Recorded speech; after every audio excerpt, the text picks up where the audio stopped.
Hi welcome to my mini blog. ಇವತ್ತು ನಾನು get ready with me ಅಂತ blog ಮಾಡ್ತಾಯಿದ್ದೀನಿ. ಆ್ಯಂಡ್ ನಾನು ಈ ಆರೆಂಜ್ ಕಲರ್ನ ಡ್ರೆಸ್ನ ಏನಕ್ಕೆ ತೊಗೊಂಡಿದ್ದೀನಿ ಅಂದರೆ, ನಾನು ಇವತ್ತು ಹನುಮಾನ್ ಟೆಂಪಲ್ಗೆ ಹೋಗ್ತಾ ಇದ್ದೀನಿ. ಹಾಗಾಗಿ ಹನುಮಾನ್ ಟೆಂಪಲ್ಗೆ ಹೋಗೋಕ್ಕಿಂತ ಮುಂಚೆ ನಾನು ಸ್ವಲ್ಪ ಆಫೀಸ್ಗೆ ಹೋಗೋದಿತ್ತು. ಅರೌಂಡ್ 4:30 ಆಗಿತ್ತು.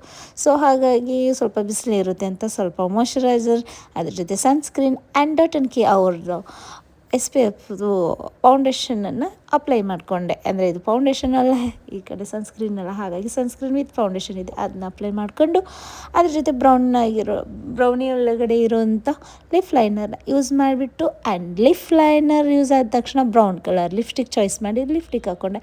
ಆ್ಯಂಡ್ ಐಬ್ರೋ ಫುಲ್ಫಿಲ್ ಮಾಡಿಕೊಂಡೆ, ಬಿಕಾಸ್ ಐಬ್ರೋನ ಫುಲ್ಫಿಲ್ ಮಾಡ್ಕೊಂಡ್ರೆ ಅದು ಚೆನ್ನಾಗಿ ಅನಿಸುತ್ತೆ ಅಂತ. ಹಾಗಾಗಿ ಲೈಟಾಗಿ ಬ್ಲಷ್ ಯೂಸ್ ಮಾಡ್ತಾಯಿದ್ದೀನಿ. ಇದು ಜೂಡದಲ್ಲಿ ತೊಗೊಂಡಿದ್ದೆ ನಾನು, ಹಾಗಾಗಿ ಅದನ್ನ ಯೂಸ್ ಮಾಡ್ತಿದ್ದೆ. ಹಾಗೆ ಅದೇ ಬ್ಲಷ್ನ ಸ್ವಲ್ಪ ನೋಸ್ಗೆ ಸ್ವಲ್ಪ ಅಪ್ಲೈ ಮಾಡಿದೆ.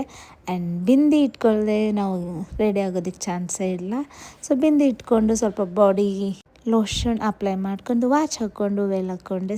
ಈ ಥರ ರೆಡಿ ಆದೆ. ಆ್ಯಂಡ್ ಆಫೀಸ್ ವರ್ಕ್ ಮುಗಿಸ್ಕೊಂಡು ಹೋಗೋಷ್ಟರಲ್ಲಿ ಸಾಯಂಕಾಲ ಆಗಿಬಿಟ್ಟಿತ್ತು. ಹಾಗೆ ಸ್ವಲ್ಪ ಎಣ್ಣೆ ತೊಗೊಂಡೆ, ದೇವ್ರಿಗೆ ಸ್ನಾನಗೆ ಎಣ್ಣೆ ಹಾಕಬೇಕು ಅಂತ ನನ್ನ ಆಂಜನೇಯನ ನೋಡೋದಕ್ಕೆ ನಾನು ಹೊರಟೆ. ಬಿಕಾಸ್ ಆಂಜನೇಯ ಅಂದರೆ ಎಲ್ರಿಗೂ ಇಷ್ಟ. ಹಾಗಾಗಿ ಸ್ಯಾಟರ್ಡೇ ಆಗಿದ್ದರಿಂದ ಸ್ವಲ್ಪ ಹೋಗ್ತಾ ಇದ್ದೆ, ಲೇಟಾಗಿತ್ತು.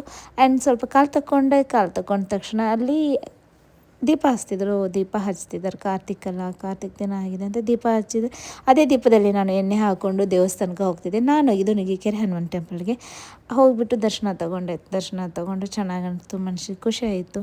ಆ್ಯಂಡ್ ಇವತ್ತಿನ ಮಿನಿ ಬ್ಲಾಗ್ ಇದಾಗಿತ್ತು. ಐ ಹೋಪ್ ಬ್ಲಾಗ್ ಇಷ್ಟ ಆಗಿದೆ ಅಂತ. Thank you.